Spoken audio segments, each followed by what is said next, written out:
Teori pendekatan kognitif perilaku. Pendekatan kognitif behavioral merupakan pendekatan yang menggabungkan antara pendekatan behavioral dan pendekatan kognitif. Nah, teori ini mempunyai anggapan bahwa tingkah laku seseorang dapat diubah dengan cara mengubah struktur kognitifnya. Tokoh perkembangan dalam kognitif perilaku. Seorang ilmuwan sekaligus psikolog yang menjadi tokoh perkembangan kognitif perilaku adalah Jean Piaget. Nah, Jean Piaget ini terkenal dengan teori yang dapat menjelaskan tentang fase-fase perkembangan kemampuan kognitif. Piaget tertarik pada bagaimana seseorang anak belajar, berbicara, dan berpikir. Kemudian Piaget memusatkan perhatiannya untuk meneliti perilaku anak tersebut. Kontribusi Piaget ini meneliti dan mencatat subjeknya dari tahun 1927 sampai dengan 1980. Piaget ini menemukan bahwa anak yang dilahirkan dengan skemata sensori motor yang memberi kerangka bagi interaksi awal anak, bahwa balita sudah memiliki kemampuan tertentu untuk menghadapi objek-objek di sekitarnya. Pada tahun 1969, Piaget menerima hadiah sebagai tanda terima kasih atas sumbangan monumentasinya dalam literatur psikologi. Kemudian, ia terus mencari fakta-fakta dan memperdalam ilmu mengenai pendekatan kognitif serta menulis karya ilmiahnya hingga akhir hayatnya. Tokoh ini adalah seseorang yang penting dalam perkembangan psikologi. Teknik-teknik intervensi yang ada di dalam pendekatan kognitif perilaku. Teknik-teknik intervensi yang telah disepakati oleh ahli CBT adalah satu teknik-teknik perilaku. Teknik yang digunakan adalah penguatan, penghentian, pembentukan perilaku, kendali stimulus, kendali aversif, pengelolaan diri, desensitisasi sistematis, teknik relaksasi, modeling, pelatihan asertif, dan kontrak perilaku. Kemudian yang kedua adalah teknik-teknik kognitif yang digunakan di antara lain pekerjaan rumah yang bersifat kognitif, pengubahan pernyataan dan 15 bahasa klien, penggunaan humor, restrukturisasi kognitif, penghentian pemikiran irasional, dan terapi bacaan. Yang ketiga, teknik-teknik emotif. Teknik yang digunakan di antara lain imagery rasional emotif, permainan peran, latihan menaklukkan rasa malu, penggunaan tenaga untuk menghindari emosi rendah, dan pekerjaan rumah yang berkaitan dengan pengembangan emosi.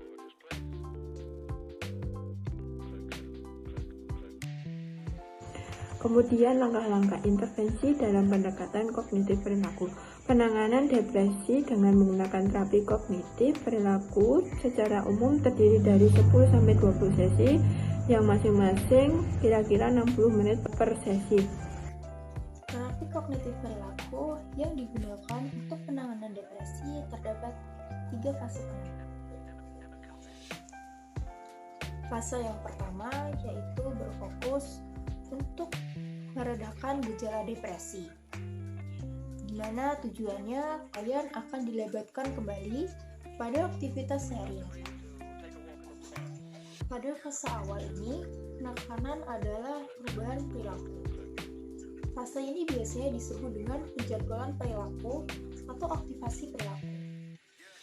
Awalnya, klien akan belajar untuk memantau aktivitas dan pengalaman sehari-hari. Seringkali rutinitas individu yang depresi ditandai dengan pola yang tidak aktif dan coping menghindar. Yang kedua yaitu fase tengah. Fase tengah saat klien mulai aktif dan terlibat dengan lingkungan, fokus dari terapi berganti pada penilaian dan restrukturisasi kognitif. Fase kedua ini berfokus untuk perubahan kognitif, yang mana klien akan belajar untuk mengidentifikasi pikiran otomatis, mengevaluasi pikirannya secara kritis, dan mencoba berpikir alternatif yang baru. Pertama, terapis memeriksa pola pikir klien dengan menggunakan pertanyaan yang tidak bersifat konfrontatif, tetapi menggunakan serangkaian pertanyaan yang bisa membantu klien dalam mengevaluasi keyakinan yang salah dan membantahnya. Yang ketiga yaitu fase akhir. Pada fase ini, pencegahan untuk kambuh yang mana terdiri dari dua komponen, yaitu kognitif dan perilaku. Pada area kognitif, klien berupaya untuk mengubah keyakinan inti yang dapat memicu pikiran otomatis negatif. Untuk itu, klien merencanakan eksperimen perilaku. Ini adalah aktivitas terencana yang dirancang untuk mendapatkan informasi baru dalam menguji validalitas keyakinan klien dan menggantikannya dengan yang lebih adaptif.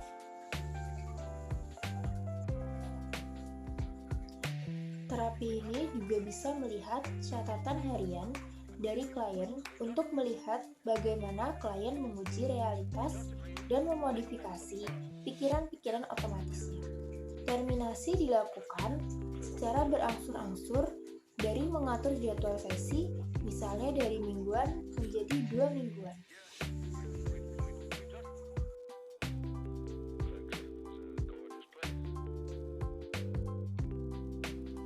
Peran konselor atau terapis yang terjadi selama intervensi. Pada pendekatan kognitif behavioral, seorang konselor bersifat lebih menjadi pendengar yang sensitif dan empatik ketika mendengarkan masalah konseli. Hubungan yang demikian akan memudahkan konselor mencari informasi dari konseli. Dengan menggunakan teori behavioral dan konseling sebagai petunjuk, konselor mencari secara detail informasi mengenai masalah yang dialami oleh konseli, sehingga konselor dapat mengetahui bagaimana, kapan, dan situasi ketika masalah itu terjadi.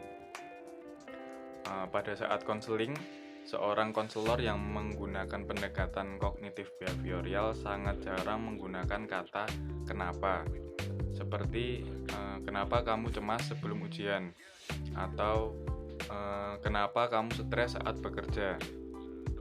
Biasanya seorang konselor lebih suka menggunakan kata "bagaimana", "kapan", "di mana", dan "apa" ketika mereka memahami faktor yang menjadi inti dari masalah konseli. Tugas konselor kognitif behavioral adalah membantu konseli untuk bertindak ilmuwan dalam menemukan validitas peta atau model pribadinya dan membuat pilihan berkenan dengan elemen mana yang dipertahankan dan mana yang diubah. Konselor kognitif behavioral biasanya akan menggunakan berbagai teknik intervensi untuk mendapatkan kesepakatan perilaku sasaran dengan konseli. Teknik yang biasanya digunakan adalah yang pertama, menantang keyakinan irasional. Selanjutnya, membingkai kembali isu, misalnya menerima kondisi emosional internal sebagai sesuatu yang menarik ketimbang sesuatu yang menakutkan. Selanjutnya, mengulang kembali penggunaan beragam pertanyaan diri dalam role play dengan konselor. Selanjutnya, mencoba penggunaan berbagai pernyataan diri yang berbeda dalam situasi real. Selanjutnya, mengukur perasaan, misalnya dengan menempatkan perasaan cemas yang ada saat ini dalam skala 0 hingga 100. Selanjutnya, menghentikan pikiran ketimbang membiarkan pikiran cemas atau obsesional mengambil alih. Lebih baik konseli belajar untuk menghentikan mereka dengan cara seperti menyaber karet ke pergelangan tangan.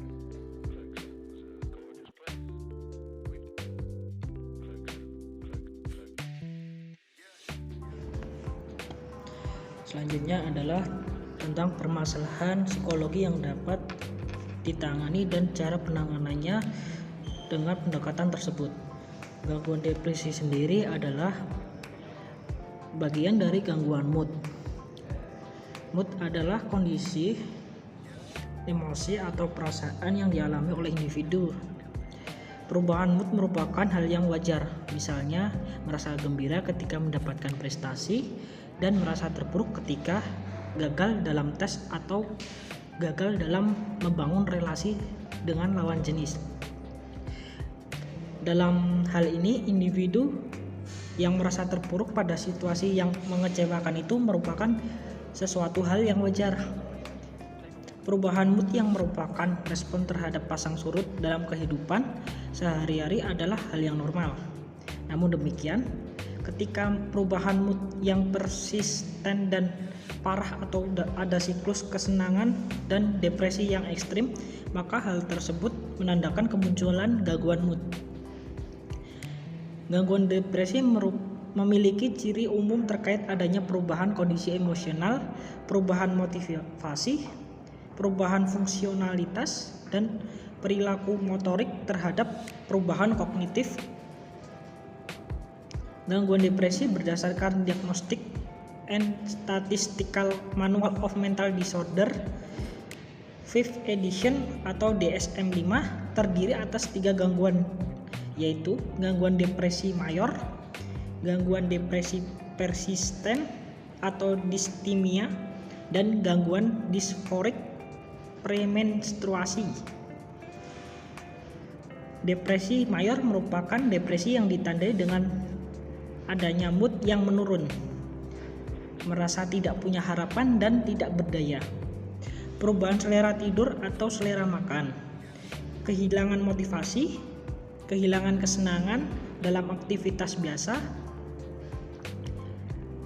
Di sisi lain, gangguan depresi persisten merupakan pola depresi yang kronis, dan gangguan disforik premenstruasi memiliki gejala terkait perubahan mood yang tampak selama premenstruasi tersebut. Baik, saya akan melanjutkan yang dijelaskan teman saya tadi. Depresi mayor tidak hanya terkait kondisi sedih atau murung.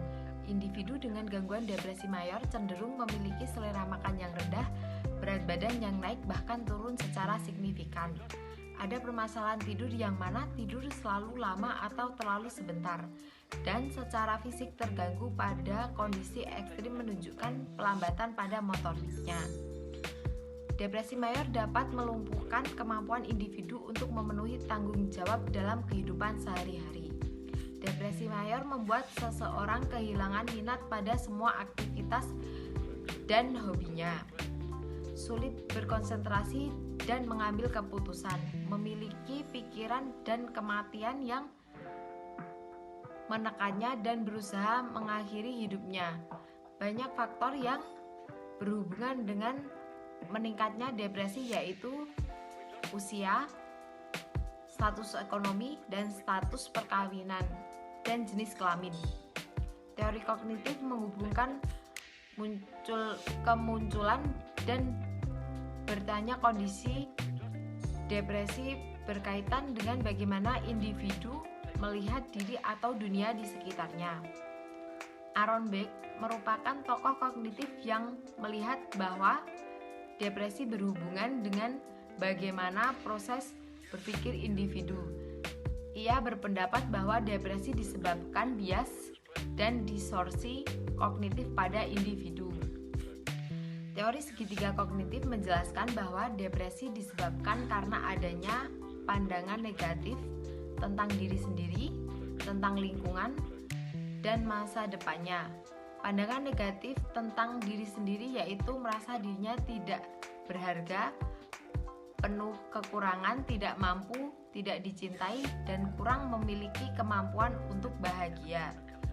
Pandangan negatif tentang lingkungan yaitu merasa lingkungan memberikan tuntutan yang berlebihan dan atau memberikan halangan yang tidak mungkin dilewati dan terus-menerus menyebabkan kegagalan dan kehilangan. Pandangan negatif tentang masa depan yaitu merasa masa depan yang tidak memiliki harapan dan yakin bahwa ia tidak memiliki kuasa untuk mengubah suatu menjadi lebih baik. Teori kognitif menjelaskan bahwa orang-orang yang menerapkan cara berpikir negatif seperti ini memiliki resiko yang lebih besar untuk depresi ketika dihadapkan dan pada pengalaman hidup dan membuat stres atau pengalaman hidup yang mengecewakan seperti mendapatkan nilai buruk atau kehilangan pekerjaan. Terima kasih.